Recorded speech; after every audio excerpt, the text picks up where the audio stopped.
मराठी भाषेच्या मुद्द्यावरून दोन्ही ठाकरे बंधू एकत्र येण्याची शक्यता आहे, कारण का राज ठाकरेंनी एका मुलाखतीमध्ये म्हटलंय की आमच्यामधले वाद किरकोळ आहेत, तर उद्धव ठाकरे देखील त्याला सकारात्मक भूमिका दिली आहे.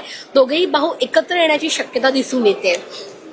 बघा, जर दोघे एकत्र आले तर आम्हाला आनंदच आहे.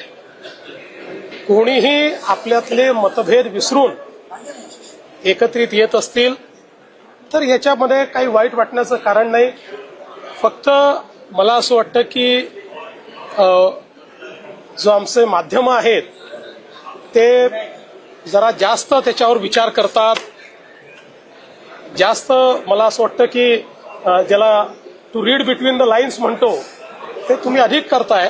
त्याच्यामुळे वाट बघा, आले तर उत्तम आहे, आम्ही स्वागत करू. पण उद्धव ठाकरेंनी काही अटी शर्ती देखील घातल्या आहेत. त्यांचं म्हणणं आहे की लोकसभेला तुम्ही पाठिंबा दिलात त्यांना, महाराष्ट्रातून जे उद्योग आहेत ते बाहेर गेले तेव्हा तुम्ही बोललात नाही, आधी ते आणि जे तुमच्या घरी भेटायला येतात त्यांना तुम्ही समर्थन देऊ नका, मग एकत्र येऊ.